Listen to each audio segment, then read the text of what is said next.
My name is Josette Chmiel, and I am the Director of Development. And tonight, we celebrate 20 years of victory.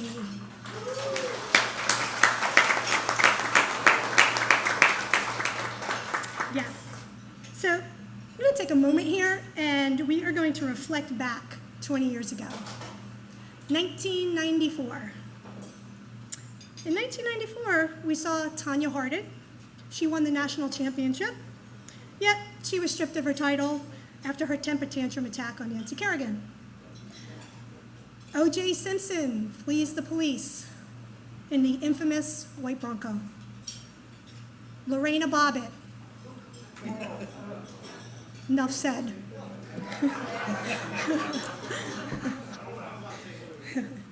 And here is a very touching event from 1994. Lisa Marie Presley married Michael Jackson. One popular TV show that year was Beavis and Butthead, and 20 years later, they are now serving in the White House.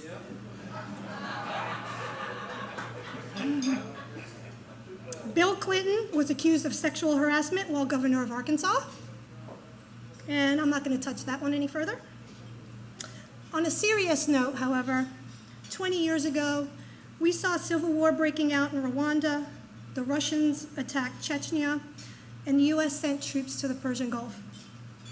And then there were the 4 Islamic terrorists who were convicted in the bombing of the World Trade Center. In 1994, in North Carolina, a handful of guys got together and had the foresight to realize that the state had a need for a group that would stand and fight for our Second Amendment rights.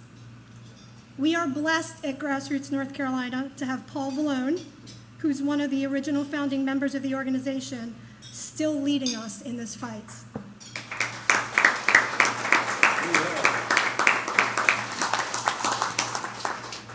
So, 20 years later, and Grassroots is a potent, hardcore, take no prisoners, butt-kicking Second Amendment organization. We have an amazing leadership team, a powerful base of members, and a drive that just grows deeper with every push from the socialists who strive to strip us of our God-given right to bear arms. Spin, lies, and deceit are a few of the methods used in an attempt to take away our Second Amendment rights. We see this on an almost weekly basis as the mainstream media, headlines, and story content intricately combines fiction with emotional rhetoric to brainwash those certain Americans who, bless their hearts, struggle with critical thinking. And because our country is oozing with ignorant, non-thinking sheeple, these unpatriotic fascists have a footing in the Second Amendment movement that should not be there.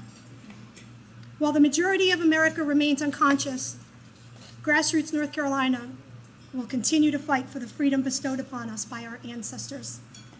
I pray that Bloomy and his followers never, ever learn the seriousness when we say, "From my cold, dead hands." So I say these 3 words to you: time, money, and resources. This is what is necessary in order for our Second Amendment rights to remain in place, or in certain circumstances, necessary to regain what has been lost. It's time to double down, folks. Every person has at least one, some have more, of time, money, and resources. What we don't have time for is excuses. Put your energy where your beliefs are. It's time to step up. So the fact is, it's easier to keep what we currently have than to try to gain back what's been lost. And this is easily proven by looking in the mirror. Let's be honest. It would have been much easier to keep that extra 20 pounds off back in the day than some of us are experiencing trying to take it off now. So this is not the position that the Second Amendment movement wants to be in. Not today, not tomorrow, and not ever. So I say again, time, money, and resources. If not you, who? And if not now, when? Every person in this room gets to build what the next 20 years will look like for our movement. The battlefield is getting tougher, and the rules of engagement are constantly shifting.